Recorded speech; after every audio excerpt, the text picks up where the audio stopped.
after this situation, different people were telling me, "Oh, you have a testimony, and that'd be a good book." So I had already written the book. So at that point, I just had to have it edited and published, and that's how it was written. Okay. Okay. And did your best friend get a chance to read it? No, he actually didn't. I mean, you want to tell us a little bit more? What you just does he know it's written? He has no idea. Well, he knows that it was written, but not that it was published because before it was published, he passed away. So, Oh, I'm sorry to hear that. So he knew you were writing it though. right. Okay, that's cool. So, how did you come up with that title? Is that where the almost married my best friend because he did pass away, or is that Yeah. where it came from? Yes. Ah, You're in a relationship and you discussed marriage and you pretty much had planned it out, but hadn't actually got married. So it was like a few months before we had discussed that he passed. ah. Now, are I'm sure other people have read it. What are people saying? Is this book geared towards just your story, or is it geared towards helping people in these situations, or what would why would a person grab this book? What is it just entertainment, or is it to help them through certain situations that you might have went through um, with your best friend? I think it would help them in certain situations that I went through, and anybody who kind of is iffy about I'm really good friends with a person, but I like them as more than a friend. It would kind of have them read it, and then they would consider maybe dating that person because you never know who God has for you.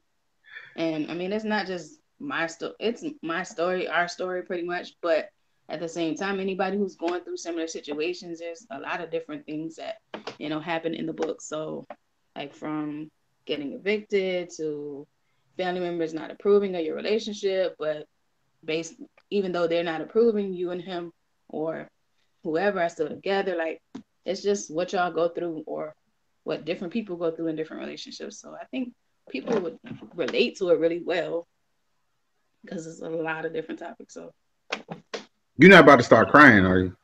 no, I haven't I, I had only it. said that to yeah. I don't know, but okay. So that's interesting because a lot of things in my last interview uh it was talking with the author, and she published a book with a bunch of authors, not a bunch of authors, a bunch of entrepreneurs who had joined her in writing this book, and basically it was a bunch of stories about their journeys. So Mhm. I find this interesting that that you wrote the same type of book. That's because I think that I'm an avid reader, so I read a lot of things. Mostly my books are business books and things like that. So is I always find it interesting on why a person writes, and that's why I ask those questions. I So mean, again, for people who don't know, we're talking to Denitra Bradley. She's the author of "I Almost Married My Best Friend." I'm Ryan Hodge, the host of Support Black Business TV. You can find me on Twitter at GI Operation. Um, and also too, if you have a business, if you're a business owner, you can go to blackfolkhotspots.com and create a profile so that we can um, help you get some more exposure for your business. Um, hmm. but for me, the best way in order to tell the story was to write a book because at the time that I wrote the book, I was shy. It was just like me just writing. It wasn't like, okay, I'm gonna write this and it's gonna be a book. Like the book came after the whole situation. So it was my only way to get the story out. Absolutely. Now, um, now you talked about your family, in a relationship not approving. Did they read the book? No, well, not the family that didn't approve read the book. I have one uncle who told me he read it and he said he was very impressed, but he wasn't one of the people that were like, "Oh, you shouldn't be with this person" or anything like that. So Okay. So so as far as the support, you know, so they know you got the book. They know you wrote the book. Right. Have they said, "Hey, can we buy a copy?" I have 4 family members who bought a copy out of all the family members I have. So, Okay. but the only person that told me they actually read it was my uncle, and one other cousin said that she read it, but she didn't really comment on it. She just said, "Oh, I'm impressed." I guess she wasn't expecting me to write a book. You know how it is, and we even in business we talk about that a lot. You know how family may not always be the most supportive of your endeavors. You know, they like to see you go, and a lot of times it's not personal. I just think that they don't necessarily understand if you don't fall into, especially your immediate family, if you don't fall into the footsteps that they may have thought that you should be going in. And I'll give you an example. Mm-hmm. In my house, you know, my dad worked in steel mill, my mom worked in hospital. When it came time to go to college, I told them I'm not going. You know, and I said I'm gonna go to the Air Force. Now, here's the thing: not one person said a word. Not my dad, not my mom. Hell, my grandfather. Nobody said anything. You know, they were just like, Ryan's going to the Air Force, right? You know, and it was like, really, no opposite. You know, now my mom was like, hey, if they mess with you, call me. I'll come get you. We'll go. We'll move to Canada, right? You know, she was like the one saying, hey, you know what? Don't make them do anything to you. You ain't got to do nothing you don't want to do. This, that, and the other. Well, fast forward all the years I was in, and when I got out, I was sitting talking to my dad about the things that I've seen, the things I went through, different things about that, and he looked at me and said, "You should have never went." Wow. And it caught me off guard because, and then I and I did the same thing, like, huh, like seriously, and then I said, why didn't you ever say anything before? Right. And he said to me, if I would you had still went? And I was like, yeah. And he was like, that's exactly why. He said, because as a child, we have, as you've been as a parent, we have certain things that, we think that you should do. Like he said, you shouldn't have ever went. Let me finish the phrase so I won't lie on him. He said, you should have never went. You should have went to Purdue and got an engineering degree with that brain you have. Oh, that's exactly what he said. So you should have went to college. Purdue's a top school as far as engineering. You should have went there and you should have got your degree in engineering. That's what that was the whole statement. Okay. And and so after he said it, he said, if I would have said that, would you have still would have went to the Air Force? And I told him, I was like, probably so. He said, because I know that you're gonna do what you want to do. You've always been that way, and there's nothing wrong with that. Mm-hmm. It's just that sometimes as parents, we don't quite understand, those things. So we fell back and let you do. And and I appreciate that because you don't always hear that as a child. But then when you get older, you can have these conversations, that, provided that, your parents and your surrounding, your sisters, brothers, your immediate family, so that they're open-minded enough to have those conversations, because some people, even in their 50s, 60s, 70s, still can't have that conversation. Right. And I've learned that with my family, that some people, they still don't talk. To you. They talk at you, they talk to you. And so what I've learned is I stay away from those people. Right. I stay far away, no matter what they say, because I can't hear it if I'm nowhere close. True. And because I am going to do what I want to do. Now, there are certain people in my family that I can go to and I can ask for advice, because I know when they give me advice, it's coming from a different place. Right. And over years, I've learned that I've learned who those people are, number one. And, like when me and my sister talk, I've never heard her say you shouldn't do that, right? Obviously, I hadn't come to her talking about, hey, I'm gonna go rob a bank or do anything like that. But you know, she's always been like, yeah, you should, right? But the flip side is, I do the same thing for her. That's good. You know, and my little brother, you know, he would come to me. I would be the first one he would come to before he went to our parents, and he would say, hey, like for instance, when he graduated undergrad, he was like, hey, I'm thinking about moving to Portland. Wow. What do you think? I'm like, where? You know, where and why are you moving across the United States, right? Yeah. And, you know, like 3,000 miles from, I mean, him and his girl, as we said. And you know, and I was like,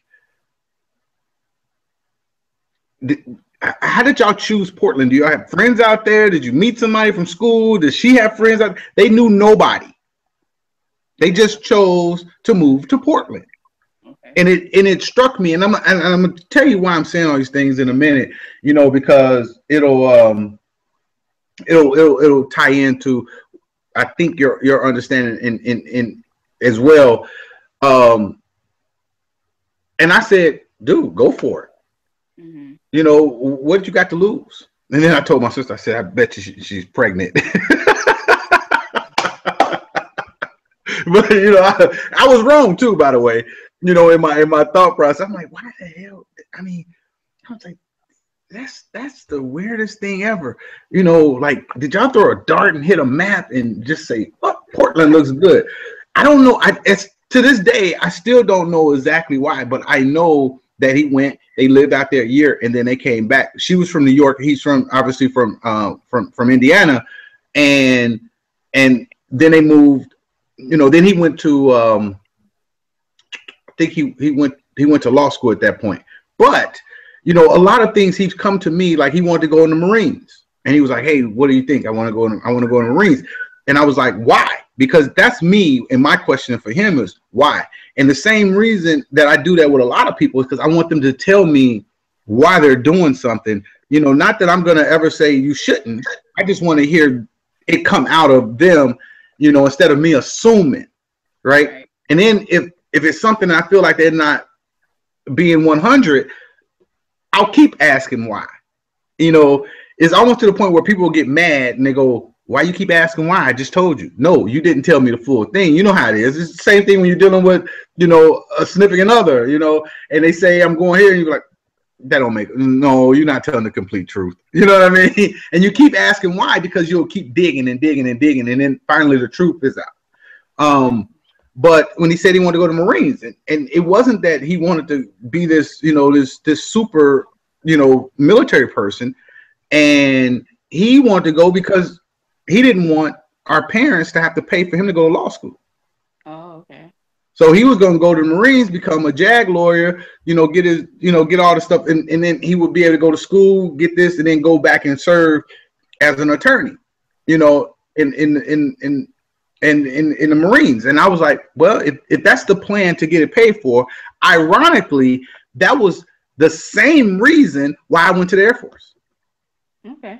You know, I never told them I probably told them a couple years ago, maybe, but I never told them why I was going to Air Force. Number one, because they didn't ask.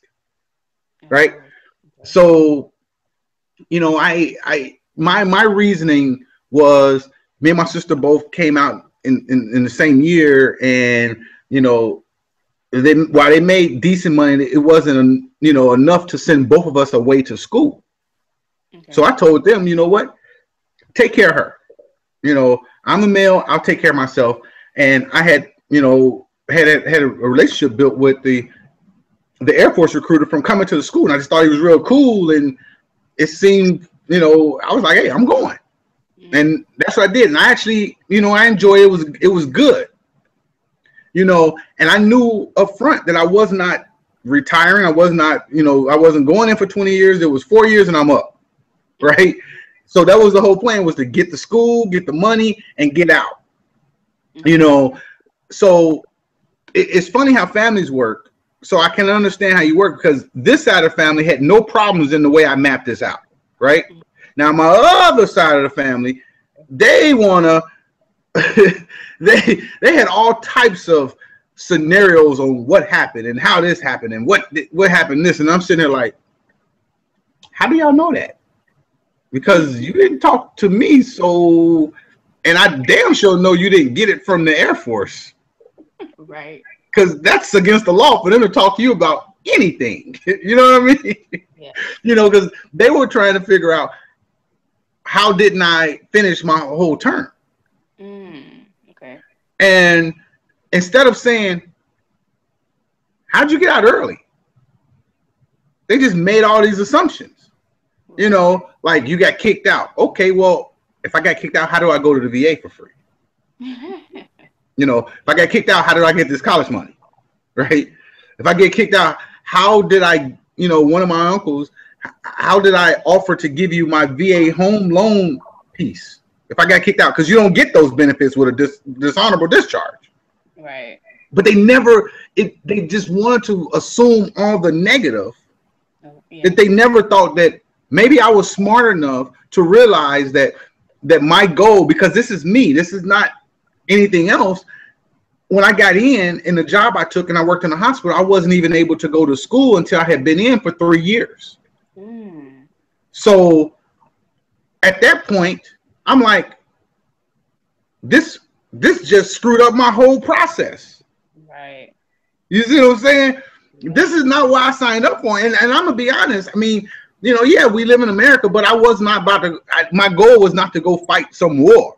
You know, I wasn't one of those guys that was like gung ho, like, yeah, I'm G.I. Joe and I'm about to go, you know, run through a brick wall. No, I was like, hold on. It's no different if you just said, go drive a truck, be a truck driver, and they'll pay for you to go to college and give you X amount of dollars after. I'm like, well, that sounds, I could do that for a couple years. Right. You know what I mean? Hell, even to take it a step further, they'd be like, hey, you know what? If you volunteer to go to prison, right, for a year, you'll have all your college paid for, and we'll give you a check for $50,000. That's something that I would be like, you know what I mean? But no, I wouldn't. But on the flip side, it was, I had a goal. Just like, you know, you had this thing.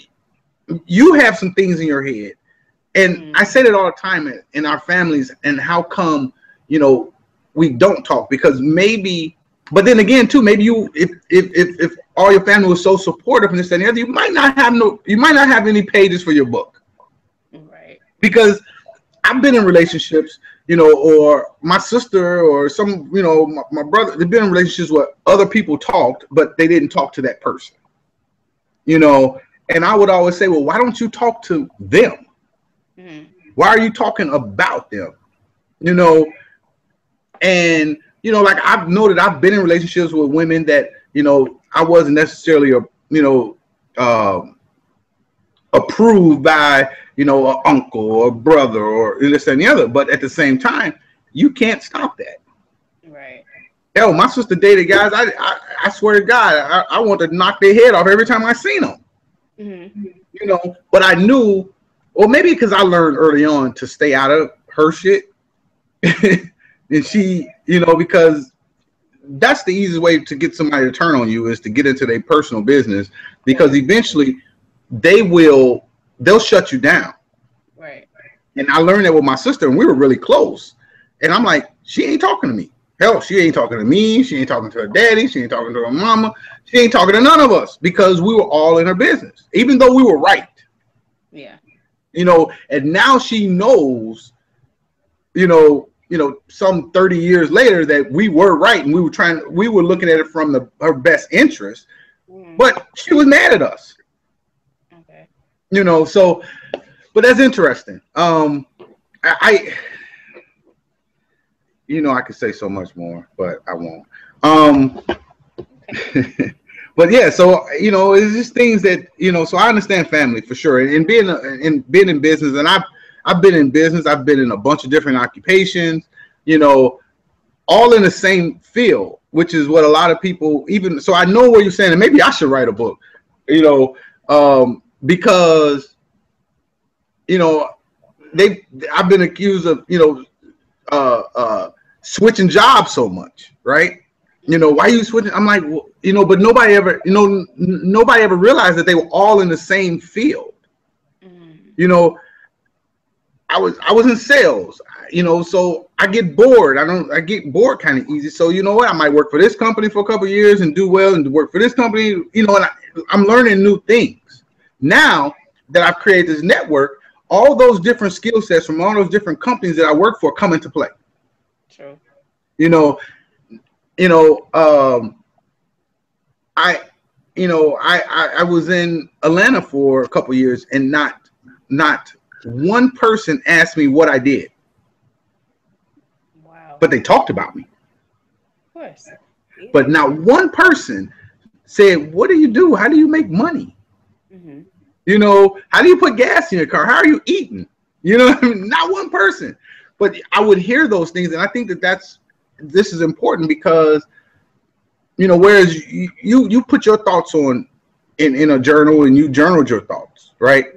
Right. There's a lot of people that don't do that, and they keep that inside because I'm sure that you probably let out a lot of frustrations in your book. Frustration or any emotion that was there at the time. Exactly. And a lot of people don't do that, and then next thing you know, you find them in a bedroom hanging by a rope. Right. And so, that's why I find that those things are important, especially, books like you've written, because if somebody else can read that book and realize, because what happens is, I think we tend to think that we're the only ones going through something. True. And, and if you hold it in, the same thing with we hear a lot about this PTSD and things like that. One of the remedies for PTSD is to write about it. It's to write. Because you have to get those things out. What I do is I talk about. It was a point in my time that I was so quiet. I didn't talk about the things that was bothering me. And then I found, and I'm gonna tell you, I was in the Air Force. So it was a good reason. Well, I didn't know that this was the reason, even when I went, that this was gonna happen. But it taught me something, and it taught me to talk because, I was being, I was being treated not to the up and up. Here I am, a black guy that stands 6'1", 6'2". I work with, I walk with my shoulders erect, my head high. I got all this confidence. I know my job, and it was, white people who just treated me like shit. And they would just step on me or turn their backs, and hell, even some of the black people. So it was something I never really talked about. And what's funny is I talked to I started snapping on people because I was getting in trouble, and for the same thing over and over again. And I started snapping, and so they recommended that I go talk to the psychiatrist, which in the black space, a lot of us don't go get professional help. Right. And when I talked to him, he says nothing wrong with you. He was like, your problem is you hold in too much. So you are this close to having a nervous breakdown because you're in a situation where you don't know how to handle it. And here I am, 18 years old. Of course, 19 years old, 20 years old. Of course, I didn't know how to handle it. We were still babies. Right. And he said, that kills. Stress kills, this, that, and the other. He said, stop holding that in. Handle your business, whatever, but let it out. You have to talk about it. Yeah. And that's, and in your case, you have to write about it. And that's when I started being more open, and I could feel the tension just release. So that's good. I'm glad that you were able to do that. So how are you promoting it? What are you doing? I mean, what are you doing to promote your book? Well, I promote it on YouTube, make videos about it. I tweet about it. I had a page on Facebook. I have, what's the name of that company? some company that's promoting it. I can't remember it right now. They're promoting it, and I sent it to another company for them to review it, and they said they're gonna review it and see if they would distribute it in their store.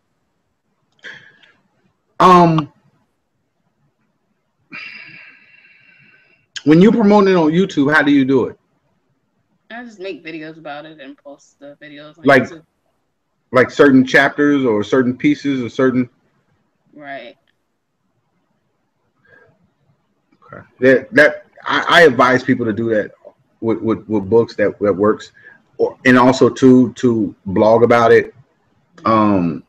Because there's so much noise out there, you have to cut through the chatter. It's almost like it has to be over and over again, over. You just it's almost to where it almost has to be a broken record.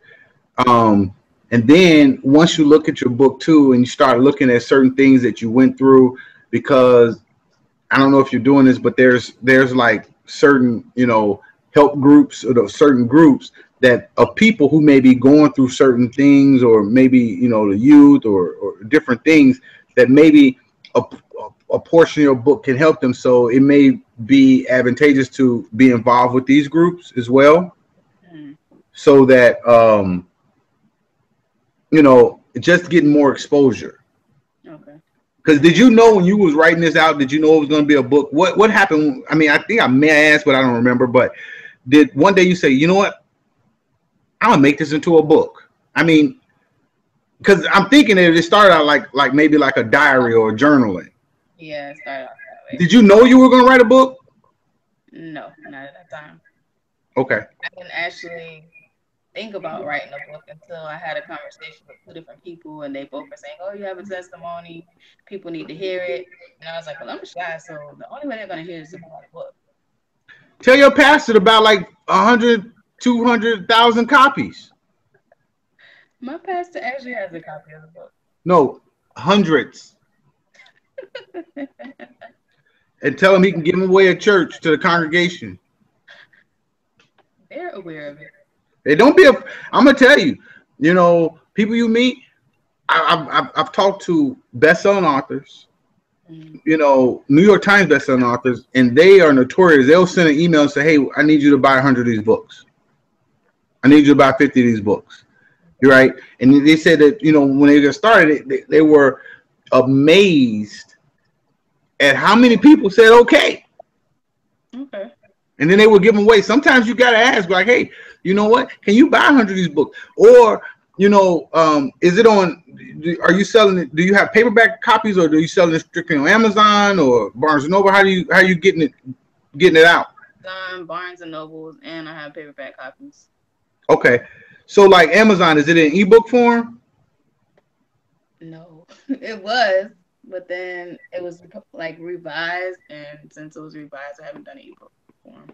Okay, because it needs to be in ebook form, and I'm gonna tell you what makes it easy, in ebook, because ebook you can play with that price a lot, right? Okay.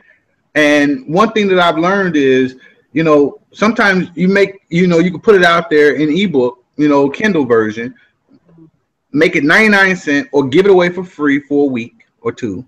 Right, get people to, download it, because there's no resistance when it's free, right? And then what happens is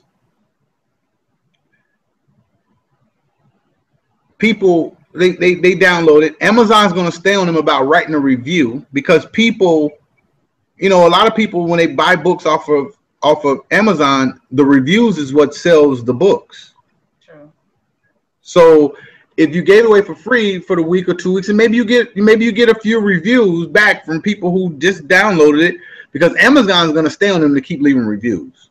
Okay. I'm going to tell you, even if it's free or not, they're going to, so now, you get some more reviews. So now when people come and look at it, it may not be free no more. Maybe it's 99, maybe it's $1.99, maybe it's $2.99, $3.99, for whatever price you set it at. But in the grand scheme of things, they have no clue that it was ever free. True. You see what I'm saying? Sometimes you have to give to receive. You know, even they teach that in church. Yeah. You know, better to be a giver than a receiver, because when you give, you will receive. Right. And so I've had a couple of people who, you know, I've coached through their first books and this, that, and the other. And, you know, and they were able, it's funny because this one of my, I think my second or third person I coached through a book, she had wrote a book of poetry, but nobody had known her as an author. Nobody, you know, they knew she had some, you know, some fire poetry or whatever, but she gave it away. I think it was either, I can't remember if it was 1 or 2 weeks, but whatever it was, that time frame, she gave it away. In the next set, the same time frame, so if, just say it was a week, so she gave it away free for a week, and then the following week she sold, you know, she put the prices back up, right? Right. She sold more than she had given away. Okay. So, and she was, you know, she was amazed. Like, I was a little amazed too, but I was like, yeah, I knew that was gonna work. But no, I knew it would, because it's like, hey, people would download it, like, okay. And I knew that Amazon, I know the way Amazon works, so Amazon's gonna stand on like, hey, you download it, you know, how I almost, you know, I almost married my best friend. It's time to leave a review. And that's what happens with the poetry. But what happens is, because now you push that link out so much, I call it shortening your time frame. So what people do is, I always tell people on social media and different things, they don't post enough. Mm-hmm. They don't tweet enough. They don't do certain things enough, right? Or they don't make, you know, I came from a sales background. That was my career. They don't make enough phone calls to get the callbacks. Okay. So you're not posting enough to, you know, not you, I haven't looked at it, but you know, most people are not posting enough to get the number of people to come back. Mm-hmm. You see what I'm saying? Because everything's a number. So if you know out of every 100 people that you talk to, 2 people are going to buy a book, but you want to sell 10 books, that means you know you need to talk to 500 people. Okay. Mm-hmm. You see what I'm saying? But you have to do it in a certain, collapse your time frame. So you have to do it in a certain amount of time. So say I'm going to talk to 100 people, hypothetically speaking, this week. Mm-hmm. Now you're selling 2 books a week, right? If once you figure out that number, or I'm going to talk to X amount of people, and the internet makes it easy, because now you can meet people who you've never met before. You know, you have a Twitter, so, you know, X amount of people are following you, you know, and, you know, or you can reach out to new people and say, hey, you know, I wrote a book. You know, do you know some people that may be interested in this or whatever. And honestly, I'm not just saying this to blow hot air, but that's how I grew Black Folk Hotspots. Okay. So many people I didn't even know before, you know, I would go out and I would reach out, you know, I would see an event that I thought was hot, that's something that I would attend, and I would say, hey, I would put it on Black Folk Hotspots, and I would hit them up, and I would say, hey, I saw this event, looks really interesting, I'm gonna try to check it out, but I put it on my site too, blackfolkhotspots.com. You should go check it out. I mean, just in case you have any upcoming events, you can post them there, or let us know at that time before we hit the actual network. Let us know, and we'll post it, right? And that's and so a lot of the early people to Black Folk Hotspots, that's who they were. Okay. And it didn't cost them anything. We were just getting started. I knew that you have to give something, and even now, that's why we still have the freemium system, because we know it works. And so it's, you know, in sales, I knew that if I made 100 phone calls a day, I would get 5 applications when I was doing mortgages, right? And it just, I don't know why it worked like that. It just worked like that. So it just worked. And if I got 5 applications a day, which is, you know, 5 times 5, 25. So that's 100 applications a month. I knew that I would close between 5 and 10 loans without a doubt every month. Okay. So I knew the number, right? And the company gave us that number, but it worked. The number worked, but you had to be consistent. You had to do it day in, day out. So even if, you know, and that's what I look at when I review a lot of people's social media. I look at them like, hey, you haven't posted in 2 weeks. Hey, it's been a week. Hey, you know, are you still in business? Because there's so much stuff that's going on that, you know, that in people's attention span are so small and so short that you have to post at a minimum. I tell people at a minimum 3 times a day. I call it breakfast, lunch, and dinner. You know, post in the morning, post in the afternoon, post in the evening before you go to bed. At a minimum, you know that's at least 3 times. And then what happens is people get used to seeing you post, and then they'll start retweeting, they'll start sharing, then they'll start having conversations. And next thing you know, you got people coming to you that you've never talked to, or you got people that's chiming into conversations that you're having with other people. And that's the art of social media. And I'll send you my bill. No, but no. On a serious note, that's how it grew. That's how I grew it, and over time, and then you'll start selling more books, and then you be writing your second book or your third book, and then and speaking of that, is it in the works that you're gonna write any more books, or what? Are you one and done? No, I have a second book written. I haven't touched it up. You should write a book about your family. I'll buy that. That would be more of a movie. Can I guest star in it? No. I'm like, wait a minute, let me write a chapter.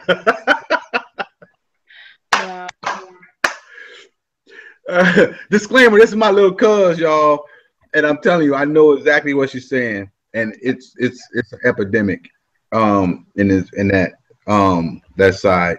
But yeah, I still laugh about them.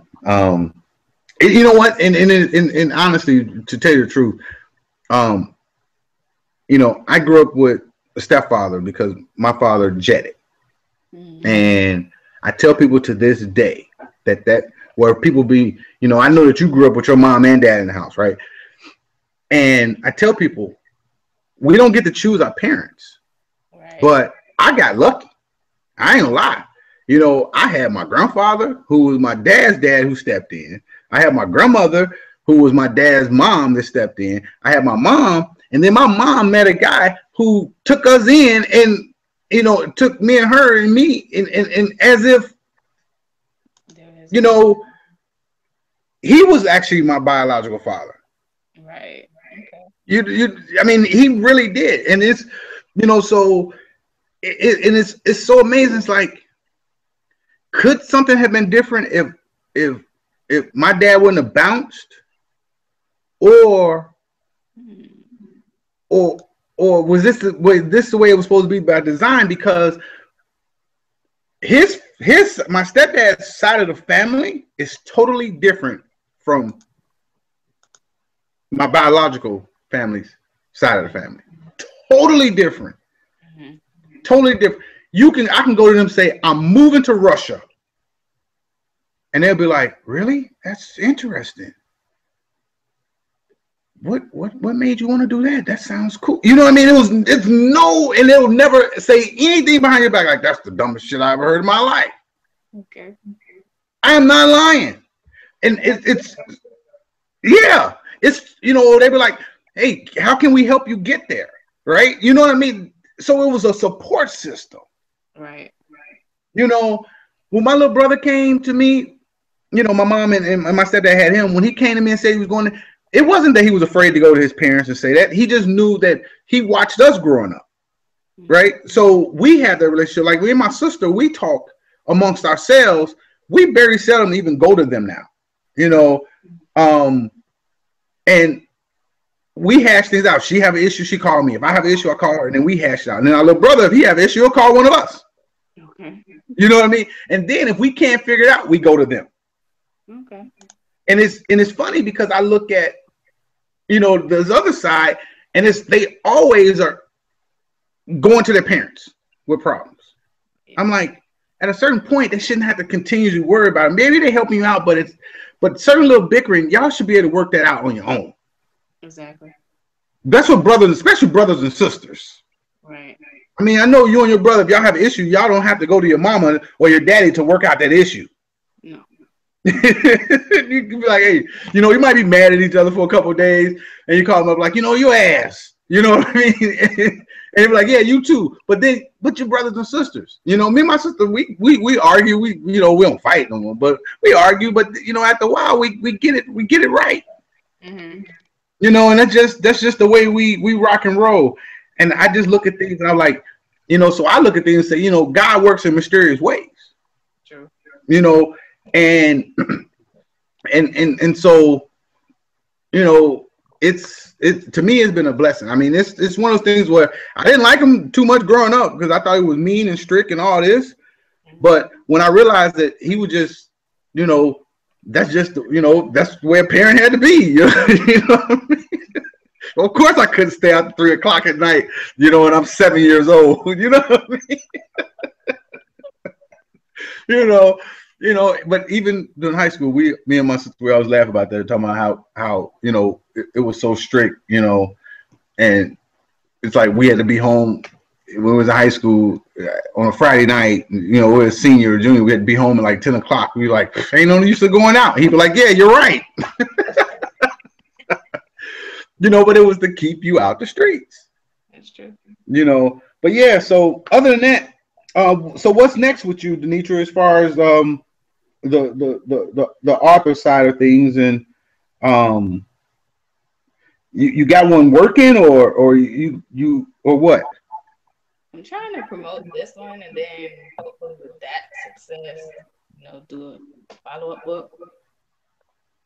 Why don't you write? If you got another one in you, write that. Put it out on ebook, because what happens with a lot of times, like this is you heard of this Viner or whatever, I think it's D Storm. He's one of those comedic type Viners or YouTubers, and like King Bach, you might have heard of him, maybe. No? Yeah, I think so. Okay, they got millions of subscribers, right? Millions. And I was watching an interview that he did, and he said that nobody thought we were funny. Nobody thought I was funny. He said I had done probably 1,000+ videos before we started going viral. Before I started going viral, he was like, and what happened was, it was just like one video that somebody saw, and then they end up sharing it. And then what happens is that video went viral. And then what happens is people start coming back and looking at the other videos and going, damn, this dude been funny forever. Okay. You see what I'm saying? But you don't know, again, the same principle. You don't know who that person is, and you don't know what number that is going to be. So don't get distracted because you're not getting the attention or the exposure that you feel you deserve. Keep going, because you don't know who that person is that you need to talk to yet. Right. Or that person that needs to see that video that you're doing, or that tweet that you made. You don't know who it is. You don't know if that person is watching this video today. They could be watching it a week from now and be like, damn, you know what? I went through that. That's pretty interesting. Or, hey, I just want to support this person. Mm-hmm. You see what I'm saying? And that's, and then he said what happened was, then him and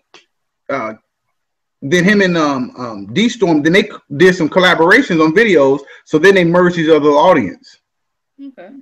And I'm like, that's exactly how it's supposed to work. If you look at the hip hop industry, you hear, I know they got this beef right now with Meek Mill and Drake, which is hilarious to me. But if you look at Drake or Nicki Minaj or Lil Wayne, whether you like them or don't like them, yeah, they're on everybody's song. True. That, or you hear so many hip hop artists, they're on each other's song. So if we can't learn nothing more than to learn that, hey, you know what? In order to make it, you collab. You got a new artist coming out, this and the other. You let somebody else, jump on the song to help it sell. Same thing they're doing in the same same thing in authors. Maybe you get somebody to write you, write a chapter or do the preface, or do something in your book that's already established. But I would say write it, at least if you don't have to go to a publisher, but publish it on, if you got something else in you, put it into put it into a Kindle, get it out there. And because maybe you have written 10 books and then all of a sudden people start going back and reading all your old books. Okay. You know, that's just some advice that I know works. I've heard it from best-selling authors. Because eventually one day I'm going to write a book when I can find me a ghostwriter. Forget you, Meek Mill. Hey, I don't have no problem with it, honestly. I'm like, hey, I assume that somebody else is writing their stuff anyway, a lot of it. You know, it was a big thing with Kevin Hart. They were saying Kevin Hart don't write his own jokes. Right. And then one of the comedians said, dude, when you that high at the top, you don't have time to write your own jokes. You have teams. You know, but neither does Jimmy Kimmel, neither does the Jimmy Fallon or David Letterman. They write some of their stuff, but they have a team of writers. Mm-hmm. I'm like, whatever, man, forget it. Hey, the dude made your song hot, right? Because I wouldn't even known about it, because it probably would never made the radio. So you should thank that dude. That dude's, you listen to the radio, the hip hop station, for a half hour, you're gonna hear at least 3 or 4 Drake songs, where he's on the song or it's one of his. I mean, people didn't even know who you were, but people know who the heck Drake is. Like him or not, call him crying, a crybaby, this, that, and the other, but you knew who he was. But anyway, tell people how they can get a hold of you, and grab your book. Well, they can get the book from Amazon.com, OutskirtsPress.com, or BarnesandNoble.com. I'm on YouTube at Denitra Bradley, on Twitter and Instagram at Miss Arthur's 30. Facebook at Hackstory. I don't have Facebook right now. Okay. And so, what's the title of your book again? I Almost Married My Best Friend. I Almost Married My Best Friend. So you can find it on Amazon. You can just put into little words, I Almost Married My Best Friend, Denitra Bradley. Y'all should check it out. Go order that book. Support her. Hell, buy the book, put it on a bookshelf. I don't care. Just buy the book. Right. Buy the book and give it to somebody. Buy the book and burn it. Who cares? No, but seriously, buy the book. Huh? Hopefully they read it, not buy it and burn it. Absolutely. But that's what I just tell people. When people be like, hey, you want to buy a book? I'm like, yeah, I'm going to buy it. I'm going to burn it. Wow. They're like, what? I don't want to sell my book then. Well, you don't want to sell books. Because if I bought the book, I should be able to do what the hell I want to do with it. And I only say that to judge them, because my thing is I'm not an urban fiction writer, so a lot of people I know I'm not an urban fiction reader. I like business books, right? Mm-hmm. And I'm like, I'm never going to read this. Yeah. Honestly, I'm only buying this to help you, in this situation. But yeah, another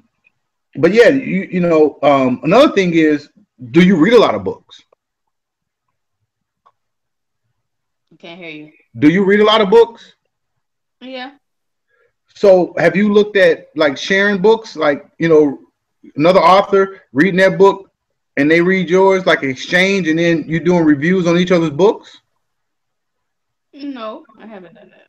Well, I did a review on Amazon on another book, but that person actually purchased my book, but I don't know if it was because of that.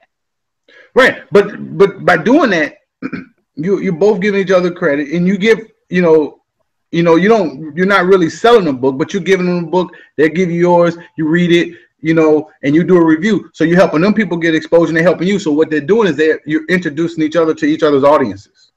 True. And that's how it works. That's another thing, because authors, I always tell people, why, if you're selling your book for $10 and this author's selling this book for $10, why are you trying to sell your book to this person? Then they're going to try to sell you their book too. Why don't y'all just give each other, exchange books, right? And then do reviews or do a blog or talk about the book, and then y'all both winning. That's a good idea. So that's what I would do. I would find some authors and create your own little network and start, reviewing and exchange. You can have the same damn book and keep giving it to the same person. Same different people, like, hey, give me that book back. You got a week. I got to get this to another person, and I know people ain't independently wealthy, but you got to do what you got to do, right? And get those reviews, because the name of the game is the reviews, because it's not always what you say, it's what somebody else says. Yeah. That's why gossip works so well. You know, you'd be like, how come you just didn't come and ask me? Because people it's so crazy how we think. They'll believe something somebody else said that could be, they know damn well that don't even make sense. Right. And never once say, hey, yeah, like, did you really jump off that mountain? You know what I mean? Seriously, did you really go AWOL? You know what I mean? So, yeah. But other than that, Denitra, I'm going to wrap this up. I appreciate you coming on. If there's anything else, you know, just, you let me know. And good luck to you in selling more of these books. Y'all heard her. Thank you. I Almost Married My Best Friend. Go buy that book on Amazon, or I'm coming to y'all house and I'm beat all y'all up. Because I'm a bully. No, I'm just kidding. Anyway, because this is my little cuz. So y'all got to go buy our book. Peace. Denitra, I'll talk to you soon, okay? Thanks for coming on. All right. I got another interview. Peace.